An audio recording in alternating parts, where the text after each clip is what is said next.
All right. I'd like to welcome everyone to Bethany Missionary Baptist Church, it's our Sunday School hour. Asked, do we have any prayer requests? I got one special one. We got a grandbaby that's supposed to be born sometime maybe later tonight or tomorrow morning. So I know that Lydia and Andrew appreciate your prayers.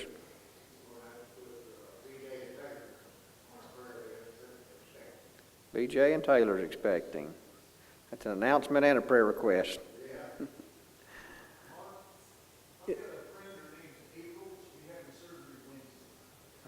Terry Gear's got a friend named April having surgery Wednesday. Any others?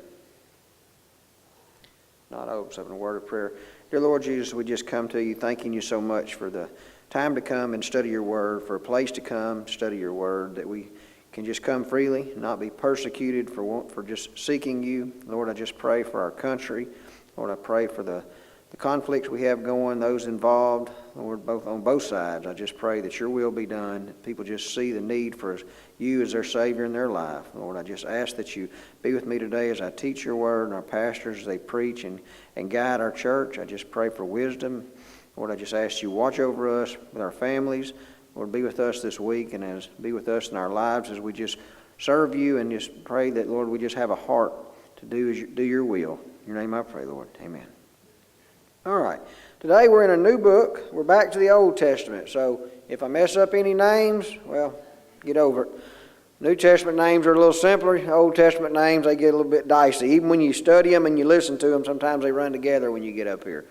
But so today we're in Lesson 1, and the title is Amaziah, the king who stopped short of the gold. Now just that title in itself is very telling of our Christian lives, of our churches, not just this king, but he stopped short of the goal. Have we ever been guilty of stopping short? Starting something, but quitting before we get to the end. I remember when Pulley started the Mission Whitehall, that effort. I told him, I said, it's easy to start something. Keeping something going is the hard part. It's easy to have an idea and have motivation in the beginning, but it's really hard to keep the motivation. Think about your Christian life. When you got saved and baptized, you were excited, but does that level of excitement just maintain? No, it's easy to start something, it's easy to begin something, but finishing is the hard part. And you'll see today, King Amaziah, the king who stopped short of the goal, is what we're going to talk about. So, this study will be out of 2 Kings and 2 Chronicles. Of course, those two books pretty much mirror one another in many ways. If you read both, I remember when I was... I believe it was the FBI or something. I was reading my reading, and I said, I think I read this yesterday. I thought I'd done gotten the wrong book. And then it mirrors each other, and you'd read, Kings and Chronicles back to back, and you'd think, man, am I off? And you get your book back out because they're very similar. But they're two distinct different books, and I believe God intended them to be that way. We really like to look at those characters in the Bible. It's easy. We like to look at the ones that were great and did great things, but oftentimes there's actually more characters in the Bible that were failures than that were successes in God's work. Today we'll look at King Amaziah, one who almost did enough. You think about that. Almost. Just shy of the goal. All through Kings and Chronicles we see both the history of Judah and Israel, it was easy. Today I'll talk a lot about Israel, and I'm referring to the northern kingdom of Israel at this time. Because at this time, the kingdom had split in two different nations. You had the northern kingdom of Israel, the southern kingdom of Judah, which had Jerusalem. The northern kingdom fell away quicker than Judah, but both eventually fell away from God. So today you'll hear me talk about Judah and Israel. When I talk about Israel, I'm referring to the northern kingdom. Now, did God ever intend for his nation to be divided into two? Of course not. That's when man intervened. Two different people, two different ideas. One went one way and one went the other, and then you have a split nation. Amaziah was the 9th king of Judah, who ruled for 29 years during the 8th century. His father was King Joash, and his mother was Jehoiadan. He was one of the direct descendants of David, which your kings of Judah come from the lineage of David. So the first verses we'll read is 2 Chronicles 25, 1 through 9. It says, Amaziah was 20 and 5 years old when he began to reign, and he reigned 20 and 9 years in Jerusalem. And his mother's name was Jehoaddan of Jerusalem. And he did that which was right in the sight of the Lord, but not with a perfect heart. There's a lot hinging on that. He did what was right in the sight of the Lord, but not with the perfect heart. Moreover, Amaziah gathered Judah together and made them captains over thousands and captains over hundreds, according to the houses of their fathers, throughout all Judah and Benjamin. And he numbered them 20 years old and above, and found them 300,000 choice men, able to go forth to war, that could handle a spear and shield. He hired also 100,000 mighty men of valor out of Israel for the 100 talents of silver. That's the northern kingdom of Israel it's talking about. He hired men out of that kingdom. But there came a man of God to him, saying, O king, let not the army of Israel go with thee, for the Lord is not with Israel, to wit, with all the children of Ephraim. But if thou wilt go, do it. Be strong for the battle. God shall make thee fall before the enemy, for God hath power to help and to cast down. And Amaziah said to the man of God, But what shall we do for the 100 talents which I have given to the army of Israel? And the man of God answered, The Lord is able to give thee much more than this. So Amaziah, 25 years old, when he became the ruler of Judah. He became a king with that much power. Now, if I'm thinking in worldly terms, is most 25-year-olds ready to be the king of a great nation? No. That's what I mean. But now with God, all things are possible. But I know from my point of view, at this point I am in life, versus when I was 25, I'm a totally different person. And now look at Gene. There's no telling how crazy Gene was at 25. Look at him now.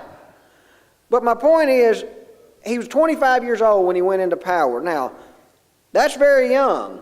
But I also know if he would have used God and followed God's instruction, that wouldn't have mattered. Verse 2 is the one that really tells the story of this entire study. And it says that he did that which was right in the sight of the Lord, but not with a perfect heart. It really doesn't matter what we do for God if we do not serve Him with the right heart. Whether I'm up here, I'm out there, I'm in the world witnessing, if I'm not doing it with the right heart, I'm not really doing it for the right reasons. And that's how I view that verse. He did what was right in the sight of the Lord, but with an imperfect heart. Meaning his heart was not in it. I kind of view it as he did what looked good on the outside, but on the inside it really wasn't what was important to him. He started off good. His father Joash had been murdered by his own servants, and Amaziah started off by killing all the servants who had murdered his father, but he did not kill their entire families, which was correct in God's law. He was justified in Levitical law to kill those who were guilty of the murder of his father, but he was not allowed to kill their families, and he obeyed the law. But like his father, he failed in partial obedience. Partial obedience to God in God's eyes is complete disobedience. There's no 50% in God's work. There's no good intentions in God's work. It's either right or it's wrong. It's either obedient or it's disobedient. If it's halfway obedient, then it's fully disobedient.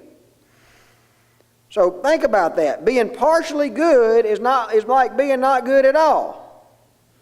He's just like, well, man, if I'm not going to be good at all, I might as well just be terribly bad. But that's what it got. In God's eyes, there's no middle ground. There's no in between.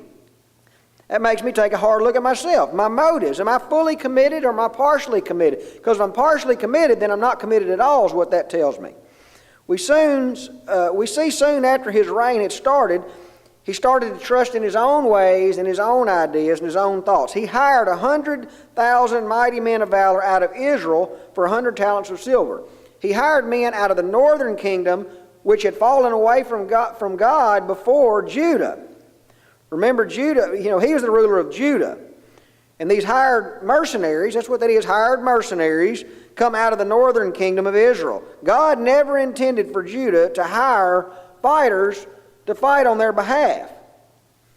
God intended, if they needed to go to battle, to trust in God, and if he only had 2 people, God intended him to be good with that. But he was stacking the odds.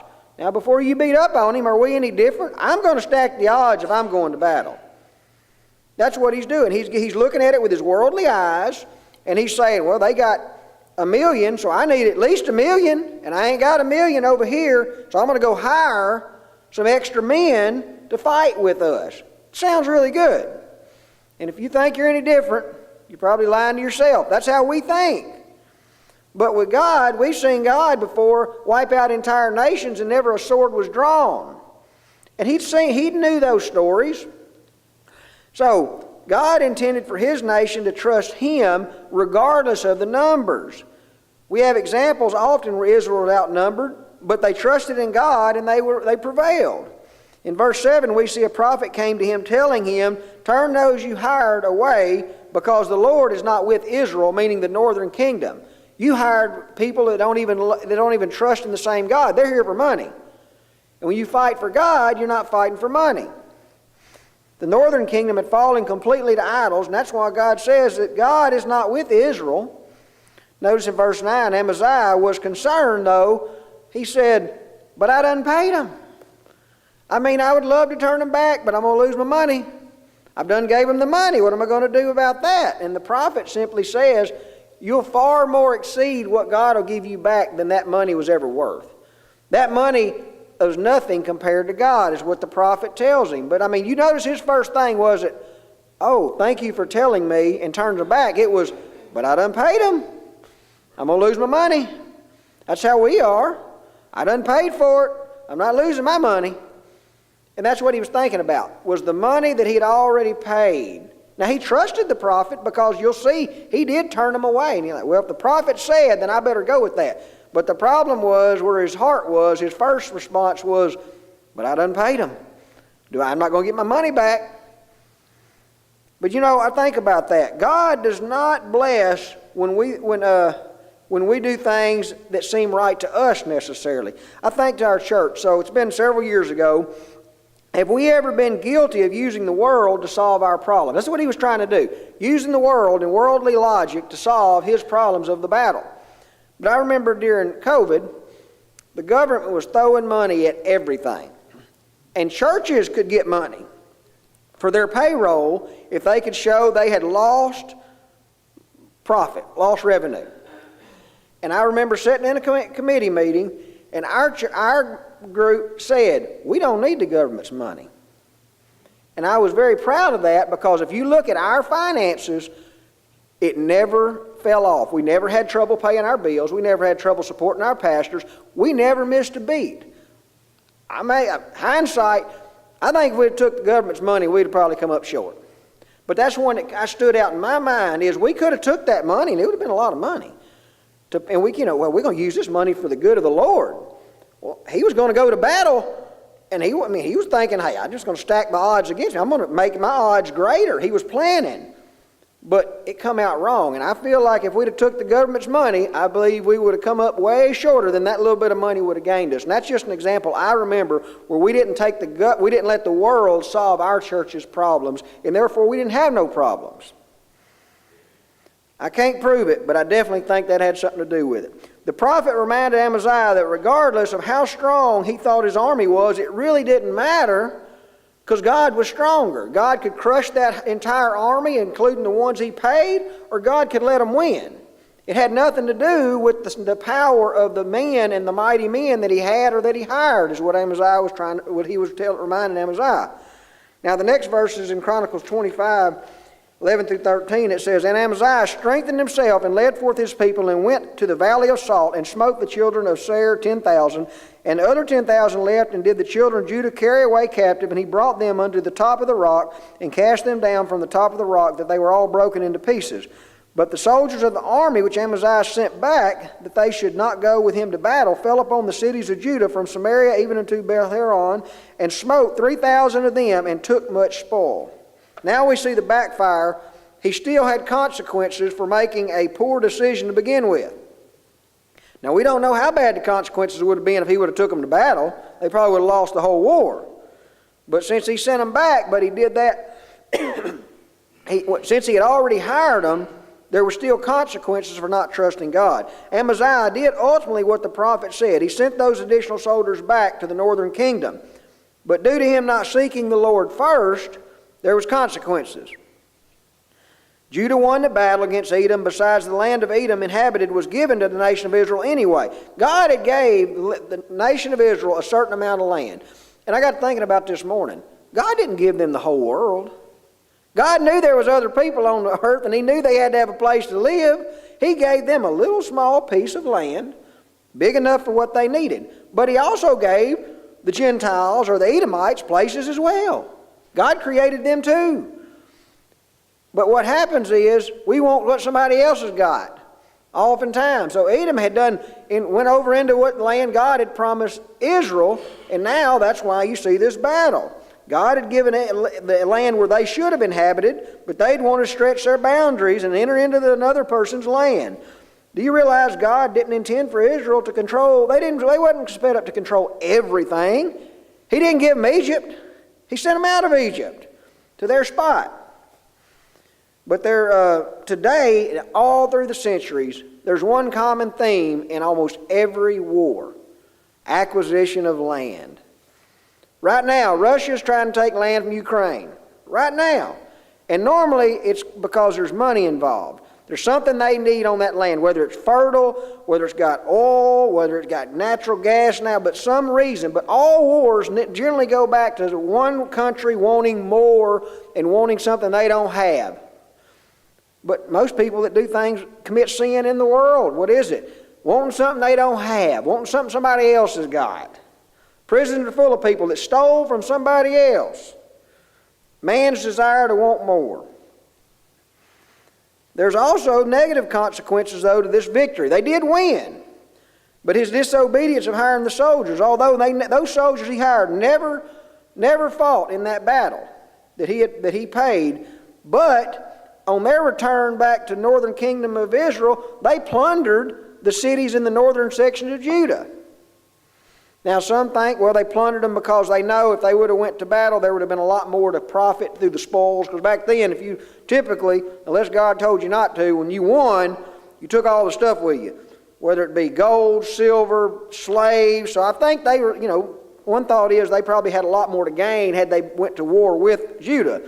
But I think God just was going to punish Amaziah as much as anything. And when he made that bad choice, now when they went back north going home, they whooped up on a lot of Amaziah's own kingdom on their way back. So, and if you read that, he killed about 3,000 people in northern Judah. 3,000 people lost their lives because King Amaziah made a bad calculated judgment. Even though he corrected it, they still lost their lives for his one bad calculated move. But before you look down on Amaziah, who's another man, great man of God, that disobeyed God when it come to numbers of people, and a whole lot more people died. David took a census for the very similar reason. David wanted to know how many men was at his disposal for wars and for battles. That's what it all boiled down to. He took a census, and very similar to Amaziah's miscalculation, it says in the spirit of self-reliance that motivated David to count the people. But if you remember, David was motivated by Satan. If you read that verse, he was moved not by God to count. He was moved by Satan to count. 70,000 people were the consequences of that one bad decision to count the people. Because was it wrong to count people? No. But it was wrong for David to count people because God didn't tell him to. So both had very steep consequences for technically only planning and preparing in their worldly mind for what would come next. God never intended for man to take things into his own hands. That's what I take from that. God expected David and Amaziah to both trust the hand of the Lord for any battles and any victories. So is God against planning? No, God's not against planning. God wants to be the first one we reach out to, though, when we start to plan. Neither David nor Amaziah reached to God first. They thought on their own first. If David had sought God before deciding to count, God would have told him, don't count. And then 70,000 people would have lived through that. We wouldn't have paid the consequences. These are some very steep consequences, but these were men in great power. What's the thing? With great power comes great responsibility. Their decisions have great consequences.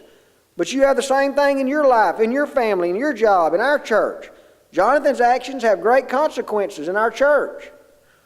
His actions probably speak louder than most of ours because he's the pastor of the church. Just like in my workplace, I have the same thing. Consequences we have a lot of responsibility, and the consequences can be great. Do we consider God before we consider anything else? Are we making all of our arrangements first and then praying that God blesses what we've done worked out without Him? We plan everything out, and I got it all worked out. Now, God, I need you to bless this mess I done got myself in. Or do we seek God first before we ever even think about it? Do we consider God before we consider a salary or a promised raise or a promotion? Do we consider God before we even start that? Oftentimes we don't. We take the job and then we think, God, help me on this. We should ask God before we even started down that path, is what I can take from that. Like we said at the beginning of the lesson, partial obedience is full disobedience, and I'm often guilty of making my plans and then asking God to help me along the way with my plans. That's not obedience. Praying for God to make sure what I've already decided is right is disobedience. I've often been guilty of choosing my path and then asking God to bless my path that I've chosen for myself. The next verse is in 2 Chronicles, starts in verse 20. It says, verse 14, now it came to pass after that Amaziah was come from the slaughter of the Edomites, that he brought the gods of the children of Seir and set them up to be his gods, and bowed down himself before them and burned incense unto them. But Amaziah would not hear, for it came of God, that he might deliver them unto the hand of their enemies, because they sought after the gods of Edom. And he took all the gold and the silver and all the vessels that were found in the house of God of Obed-Edom, and the treasures of the king's house, the hostages also, and returned to Samaria. Now after that time that Amaziah did turn away from the following the Lord, they made a conspiracy against him in Jerusalem, and he fled to the Lachish, but they sent to Lachish after him and slew him there. Now we see another bad miscalculation by Amaziah. And it's the same one that Israel fell into often, seeking after the gods of other nations. Israel's guilty all through time of chasing after the other nations' gods. Amaziah was given a great victory, and he brought the gods, the figurines, the things back from the pagan nation and bowed down before them. Think about that. If them gods were so good, he would have lost. If it was his gods against our God and our God won, why would you go take what they used? It didn't work for them. What makes you think it's going to work for you? I'm not the smartest person, but why worship the God that just lost the battle instead of the God that won the battle? I would likely say that he didn't give credit to God for the victory. I figure he probably gave more credit to himself for that victory. Amaziah was ultimately killed by his own people for disobedience and for following after false gods. He got the same fate his dad got. But before we beat him up, we need to look at our own lives. We need to, what does God expect? We may have even seen the results of others when we fall away from God, when they worship the little g gods of the world, but do we do any different?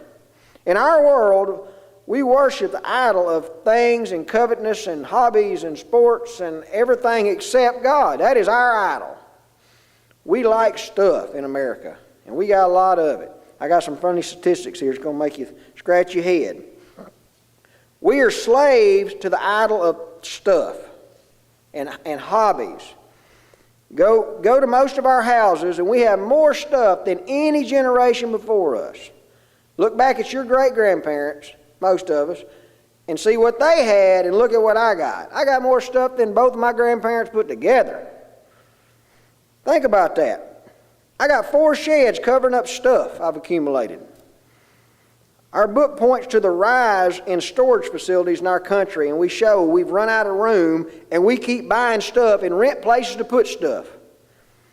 In the United States, approximately 52,000 self-storage facilities, and they contain 2.1 billion square feet of rentable space.